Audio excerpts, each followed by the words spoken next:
अब इस मरतबा एमआईएम को बहुत तकलीफ हो गई नागपुर में कि कैसे तुम बीजेपी वाले को हरा दिए, एमआईएम कांग्रेस वाले को जिता दिए।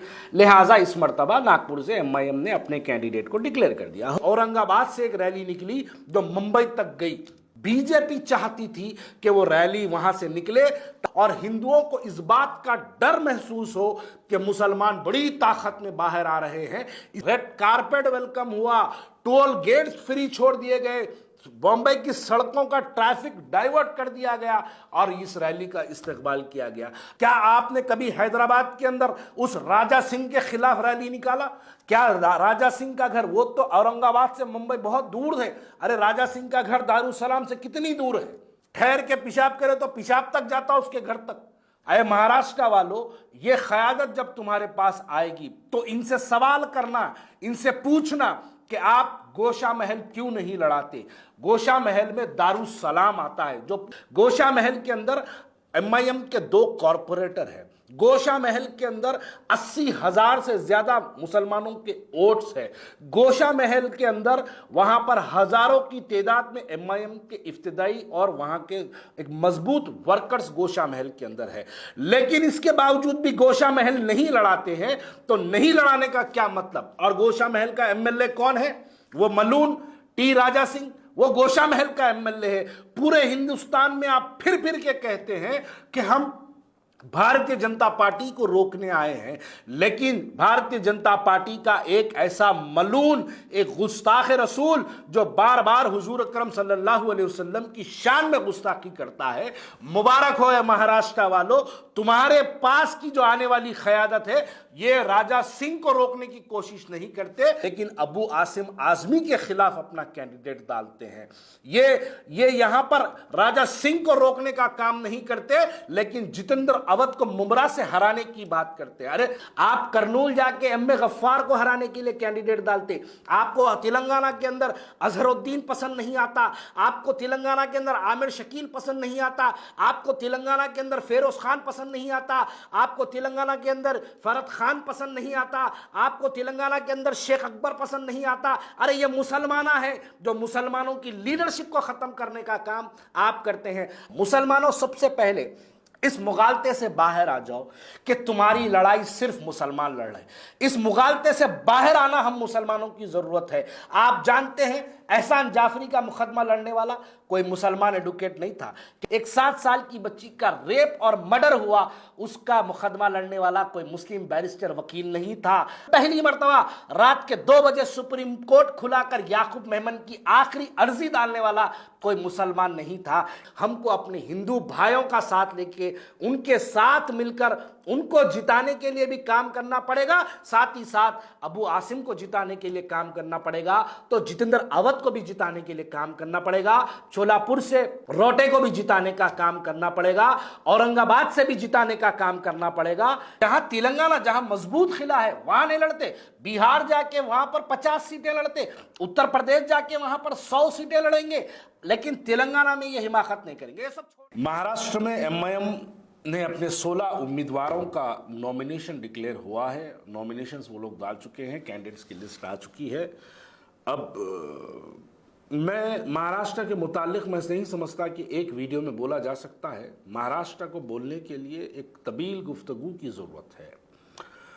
बस शुरुआत करते हैं नागपुर से। नागपुर में नितिन रावत जो एक कांग्रेस के एमएलए है, जिसने पिछली मर्तबा 86,821 वोट्स उन्होंने हासिल किया। और बीजेपी वाला, देखिए नागपुर से मुसलमानों ने कांग्रेस का साथ दिया। मैं बहुत से नागपुर वालों का इस वीडियो में नाम ले सकता हूं जिन लोगों ने, शोएब खान एडवोकेट है, जावेद साहब है, ऐसे बहुत से लोग हैं जो कांग्रेस के लिए नागपुर में अंदर काम करते हैं, कांग्रेस के लिए, जो कांग्रेस में वहाँ पे बीजेपी को हराने का काम करते हैं। अब पिछली बार जो बीजेपी वाला नागपुर से हारा वो 18-20 हज़ार वोटों से कुछ हारा था, लेकिन अब इस मरतबा एमआईएम को बहुत तकलीफ हो गई नागपुर में कि कैसे तुम बीजेपी वाले को हरा दिए, एमआईएम कांग्रेस वाले को जिता दिए। लिहाजा इस मरतबा नागपुर से एमआईएम ने अपने कैंडिडेट को डिक्लेयर कर दिया। होगा क्या? होगा ये कि जो मुसलमान कांग्रेस का साथ दे रहे थे नागपुर के अंदर बीजेपी को हराने के लिए, अब वहां पर एक मुस्लिम कैंडिडेट आएगा, एक मुस्लिम पार्टी का कैंडिडेट आएगा और साफ वहां पर तकरीर करेंगे, मुसलमान एक तरफा एमआईएम के साथ जाएंगे, बीजेपी जीत के आ जाएगी, कांग्रेस हारेगी। मैं शुरू से यही बात कहता हूं। देखिए, तेलंगाना में आप इलेक्शन लड़ते हैं, कितने सीटों पे आप तेलंगाना में इलेक्शन लड़ते हैं? 7, जुबली हिल्स 8, राजेंद्र नगर 9 सीटों से ज्यादा तेलंगाना में। तेलंगाना जहां पर 50 साल से आपकी क़यादत है, ये वो तेलंगाना जहां पर आपके 50 कॉरपोरेटर है, ये वो तेलंगाना जहां पर आपकी क़यादत को मजबूत खिला माना जाता, ये वो तेलंगाना जहां पर आपके क़यादत की कई शाखें गड़ी हुई है, ये वो तेलंगाना जिसके अंदर आपके हजारों लाखों वर्कर्स हैं।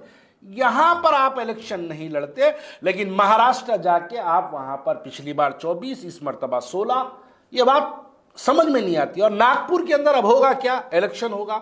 अब इलेक्शन होते ही नागपुर के अंदर मुसलमान एक तरफा जाएंगे, कांग्रेस को हराएंगे, बीजेपी को जिता के लाएंगे। साहब का यही मंसूबा है, बस यही मंसूबे के अंदर कामयाब होंगे। अब रही बात वर्सोवा की, वर्सोवा में बीजेपी वाला बाल बाल जीत गया। कैसा जीता? 6000 वोटों से जीता कांग्रेस के साथ। ये वाजे कर दूं कि देखिए, कांग्रेस को सिर्फ ना ही एक कम्युनिटी बल्कि कांग्रेस को मुसलमान भी वोट देते हैं और मुसलमान कांग्रेस को कामयाब करने में कांग्रेस का साथ देते हैं। अब हुआ ये कि पिछली मर्तबा बीजेपी वाला बाल बाल जीता। साहब को बहुत तकलीफ हो गई कि कैसा बीजेपी वाला बाल बाल जीता भाई, उसको तो पक्की जीत की रास्ता उसका साफ होना चाहिए। कैसे कांग्रेस वाला वहां पर जो इतनी मेहनत करके मुसलमानों के वोट ले रहा, लिहाजा वर्सोवा में साहब अपना एक कैंडिडेट डाल दिए। अब वो कैंडिडेट डाल दिए, रईस लश्करिया नाम है उसका, उसको लाके वहां डाल दिया। अब होगा क्या?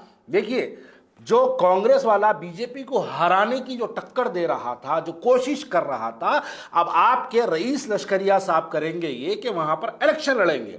इलेक्शन लड़के साहब की जज्बाती तकरीर होंगी, छोटे साहब की एक खुनखुने की जबरदस्त तकरीर होगी, बेहतरीन लहजे में मुसलमानों को जो है जज्बात में लाया जाएगा। मुसलमान कांग्रेस का दामन छोड़कर मुसलमान वर्सोवा में एमआईएम के कैंडिडेट के साथ जाएंगे।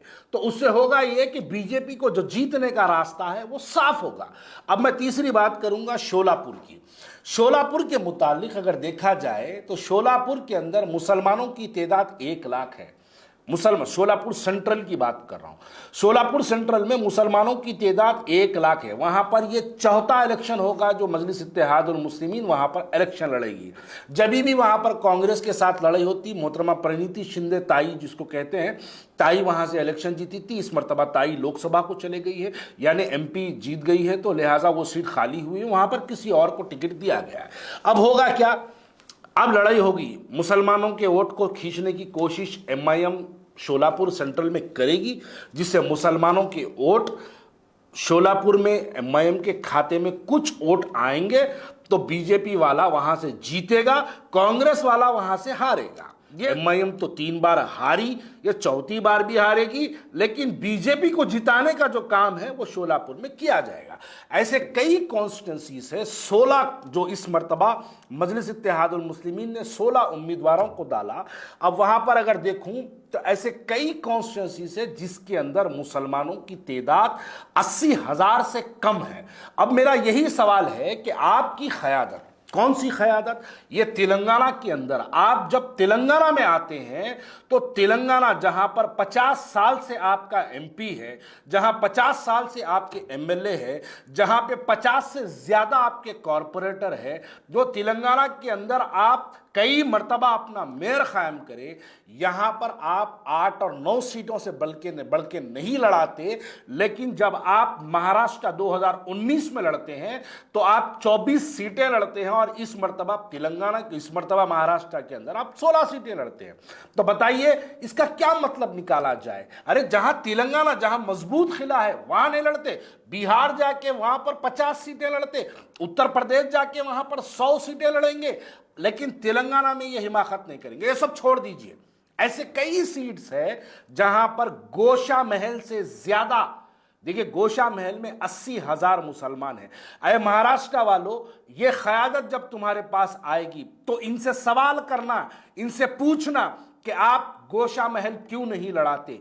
गोशा महल में दारुस्सलाम आता है, जो पूरे हिंदुस्तान के मुसलमानों का सियासी मरकज कहलाया जाता, वो गोशा महल, दारुस्सलाम गोशा महल के अंदर आता है। गोशा महल के अंदर MIM के 2 कॉरपोरेटर हैं। गोशा महल के अंदर 80,000 से ज्यादा मुसलमानों के वोट्स है। गोशा महल के अंदर वहां पर हजारों की तादाद में MIM के इफ्तिदाई और वहां के एक मजबूत वर्कर्स गोशा महल के अंदर है। लेकिन इसके बावजूद भी गोशा महल नहीं लड़ाते हैं। तो नहीं लड़ाने का क्या मतलब? और गोशा महल का MLA कौन है? वो मलून टी राजा सिंह, वो गोशा महल का MLA है। पूरे हिंदुस्तान में आप फिर फिर के कहते हैं कि हम भारतीय जनता पार्टी को रोकने आए हैं, लेकिन भारतीय जनता पार्टी का एक ऐसा मलून, एक गुस्ताख रसूल जो बार बार हुजूर अकरम सल्लल्लाहु अलैहि वसल्लम की शान में गुस्ताखी करता है। मुबारक हो महाराष्ट्र वालों, तुम्हारे पास की जो आने वाली क़यादत है, ये राजा सिंह को रोकने की कोशिश नहीं करते, लेकिन अबू आसिम आजमी के खिलाफ अपना कैंडिडेट डालते हैं।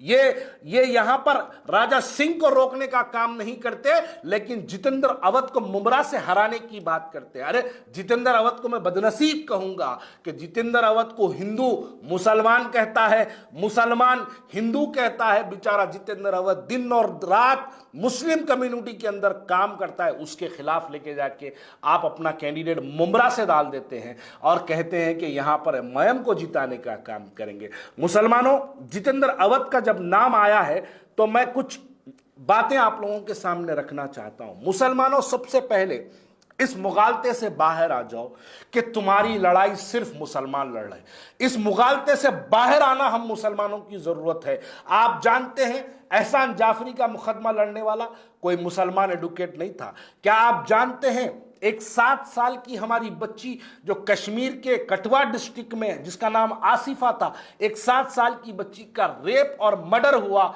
उसका मुकदमा लड़ने वाला कोई मुस्लिम बैरिस्टर वकील नहीं था। क्या आप जानते हैं, हिंदुस्तान की तारीख में पहली मर्तबा रात के 2 बजे सुप्रीम कोर्ट खुलाकर याकूब मेमन की आखिरी अर्जी डालने वाला कोई मुसलमान नहीं था। क्या आप जानते हैं, ट्रिपल तलाक पर राज्यसभा के अंदर बिल को रोकने का काम किसने किया? उसके अंदर कोई मुसलमान नहीं था, उसके अंदर मल्लिकार्जुन खड़गे था। क्या आप जानते हैं, NRC के वक्त लोकसभा और राज्यसभा के अंदर अपनी ताकत बताकर बिल को रोकने का काम करने वाले कोई मुसलमान नहीं थे। ये जो मुसलमान जो अपना बिल का ड्रामा करे, ये तो पेपर फाड़ के निकल गए, लेकिन ताकत का मुजाहरा करने वाले मुस्लिम MP से ज्यादा वहां पर हमारे हिंदू मेंबर ऑफ पार्लियामेंट थे, जो मुसलमानों के लिए पार्लियामेंट के अंदर लड़ते हैं। क्या आप जानते हैं, अतीक अहमद और अशरफ अहमद का मुकदमा लड़ने वाला कोई मुसलमान वकील नहीं था। क्या आप जानते हैं कि आजम खान, अब्दुल्ला आजम खान और उनकी वालिदा का मुकदमा लड़ने वाला कोई मुस्लिम एडवोकेट नहीं था। तो आप क्या जानते हैं कि JNU के अंदर जब रात के 2 बजे वहां पर लाठियां बरसाई गई, पुलिस कमिश्नर ऑफिस के बाहर अगर किसी लड़कों ने लाठियां खाकर अगर वहां पर जो है हमारे बच्चों के लिए, उमर खालिद के लिए जिसने लड़ा, क्या वहां वो उमर खालिद की गिरफ्तारी के खिलाफ कोई आवाज उठाने वाला कोई मुसलमान नहीं था? क्या हमको जरूरत नहीं है ऐसे मुसलमानों का साथ देने की? क्या हमको जरूरत नहीं है कि ऐसे गैर मुस्लिम भाइयों का साथ देने की? क्या हमको ऐसे मुस्लिम भाइयों की, हमारी कम्युनिटी के अपलिफ्टमेंट के लिए क्या हमको इसकी जरूरत नहीं है? क्या हम सिर्फ एक ही नारे में मुगालते में रहेंगे कि मुसलमान ही है हमारी लड़ाई लड़ रहे हैं? नहीं, मुसलमानों से ज्यादा मुसलमानों की अगर कोई हिंदुस्तान की पार्लियामेंट हो या सुप्रीम कोर्ट हो या लोअर कोर्ट्स हो या हाई कोर्ट्स हो, वहां पर अगर जो मुसलमानों की लड़ाई लड़ रहे हैं वो आपके मुस्लिम एडवोकेट्स नहीं है, वहां पर आपके मुस्लिम मेंबर ऑफ पार्लियामेंट नहीं है, वहां पर लड़ने वाले आपके गैर मुस्लिम भाइयां हैं, जिसके अंदर जितेंद्र अवध है, जिसके अंदर शोलापुर का कैंडिडेट है, जिसके अंदर ऐसे कई हमारे हिंदू भाई है। क्या जितेंद्र अवध की तारीख कोई जानते हैं? जितेंद्र अवध रात और दिन मुसलमान कम्युनिटी के बीच में रह के काम करने वाला है। जितेंद्र अवध का मकान ऐसी जगह है जो मुसलमानों के घरों के बीच में जो है वो रहने वाला कैंडिडेट है, जो 2 मरतबा MLC, 3 मरतबा MLA रहा, उसके खिलाफ में आप कैंडिडेट डालते हैं। अबू आसिम आजमी बताइए, अबू आसिम आजमी से क्या नफरत है आपको?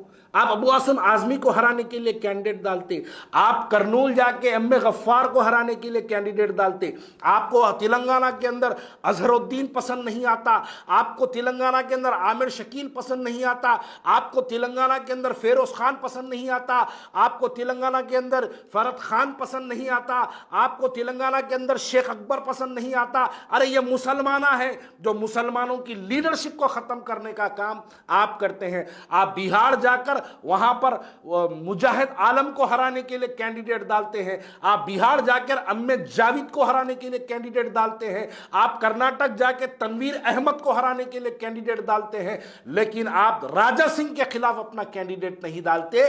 वही राजा सिंह, परसों हाल ही में मैं देख रहा था, एक रैली निकली, औरंगाबाद से एक रैली निकली जो मुंबई तक गई। अरे बहुत अच्छा किए, हुजूर अकरम सल्लल्लाहु अलैहि वसल्लम की शान में गुस्ताखी के खिलाफ एक बहुत प्यारा मुजाहरा था। लेकिन बताओ, अगर क्या हुकूमत चाहती तो क्या वो रैली को नहीं रोक सकती थी?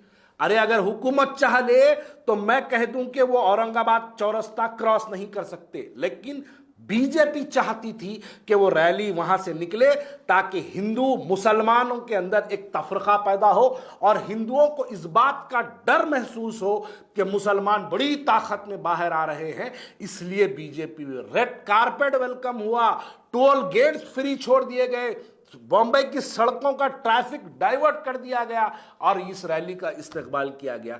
अगर मैं पूछना चाहता हूं कि अगर एकनाथ शिंदे उस रैली को रोकना चाहते, महाराष्ट्र के चीफ मिनिस्टर या बीजेपी वाले अगर उस रैली को रोकना चाहते तो क्या वो नहीं रोकते? अच्छा ठीक है, आप वहां रैली निकालते हैं, क्या आपने कभी हैदराबाद के अंदर उस राजा सिंह के खिलाफ रैली निकाला?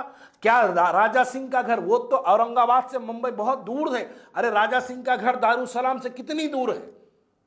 ठहर के पेशाब करे तो पेशाब तक जाता उसके घर तक, उतनी करीब उसका घर है, दारुसलाम के करीब है उसका घर। आप कभी दारुसलाम से उसके घर तक जाने का, एहतजाज करने का मंसूबा बनाए? जो नौजवान बच्चे राजा सिंह के खिलाफ सड़कों पे उतरे थे, पुलिस की लाठियां बरसाई गई उनके ऊपर, आप खामोशी इख्तियार करें। राजा सिंह के खिलाफ जब उसने हुजूर अकरम सल्लल्लाहु अलैहि वसल्लम की शान में गुस्ताखी की, मैं ऐसे कई नौजवानों को जानता हूं जो रात रात भर पुलिस वाले दरवाजे तोड़कर उनको घरों से निकाल के मारे पुलिस वाले, लेकिन उस पर भी आपकी खामोशी थी। बताइए, अब महाराष्ट्र जाते हैं और महाराष्ट्र के अंदर मुस्लिम क़यादत को खत्म करने का एक काम करते हैं। महाराष्ट्र के मुसलमानों, याद रखो, ये क़यादत 50 साल से हमारे पास है, लेकिन इसके बावजूद भी, इस क़यादत के रहने के बावजूद हमारी वफ़ की जायदादें लुट गई, तबाह हो गई, हमारी वफ़ की जायदादें बर्बाद हो गई, हमारी वफ़ की जायदादें कब्जे हो गई। पूरे हिंदुस्तान के अंदर अगर सबसे ज्यादा वफ़ की जायदादें कहीं लूटी तो वो तेलंगाना के अंदर लूटी, वो हैदराबाद के अंदर लूटी। मुबारक हो, हमारी क़यादत होते हुए, हमारी क़यादत की ताकत मौजूद होते हुए हमारी 1200 एकड़ ज़मीन GMR के नाम पर लुट गई, हमारी कई हज़ारों करोड़ों की ज़मीन, हमारी वफ़ की जायदादें हमारी लुट गई, तबाह हो गई। लेकिन मुबारक हो महाराष्ट्र वालों, अब ये लोग आएंगे तो तुम्हारी वफ़ की जायदादों का तहफ़्फ़ुज़ करने में तुम अपने वोटों का सही इस्तेमाल करो, ताकि तुम्हारे वोट, देखो ये इलेक्शन कोई 1-2 MLA जिताने का इलेक्शन नहीं है। इस इलेक्शन के अंदर आप 1-2 MLA जिताएंगे तो इसके मतलब यह नहीं है कि अपलिफ्टमेंट ऑफ कम्युनिटी हो। मुसलमानों, हुकूमत में हिस्सेदारी अपनी बनाओ, हुकूमत के अंदर अपने आप, यानी जो शख्स चीफ मिनिस्टर बने उसको इस बात का एहसास हो कि इसके मुसलमानों के वोटों से वो चीफ मिनिस्टर बना, ताकि मुसलमानों के वोटों की अहमियत हो। हमारे तेलंगाना के अंदर, हमारे शहर तेलंगाना, हमारे तेलंगाना स्टेट के अंदर मुसलमानों ने एक बहुत बड़ी गलती की थी। मुस्लिम क़यादत कांग्रेस के खिलाफ अपने वोट का इस्तेमाल करने की ऐलान किया था, उलमाओं ऐलान किए थे। आज हमारे पास हुकूमत तेलंगाना में कांग्रेस की बन गई, ऐलान आपका रद्द हो गया, लेकिन आज मुसलमानों की तेलंगाना के अंदर कोई अहमियत नहीं है, क्योंकि ज़ेर इख्तिदार लोगों को इस बात का एहसास है कि मुस्लिम लीडरशिप तो मेरे खिलाफ थी, मुसलमान तो मेरे खिलाफ अपने वोटों का इस्तेमाल किया, इसलिए आज हमारी कोई अहमियत नहीं है,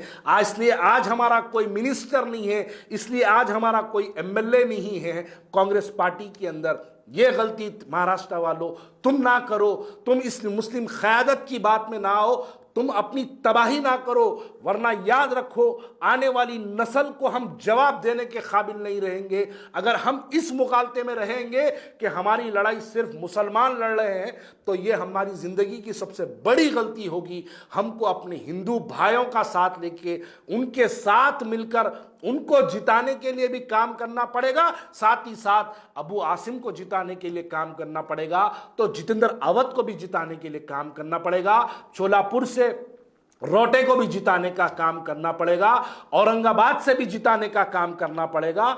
यकीनन ये तमाम के ऊपर एक तवील गुफ्तगू की जाएगी। बहुत बहुत शुक्रिया।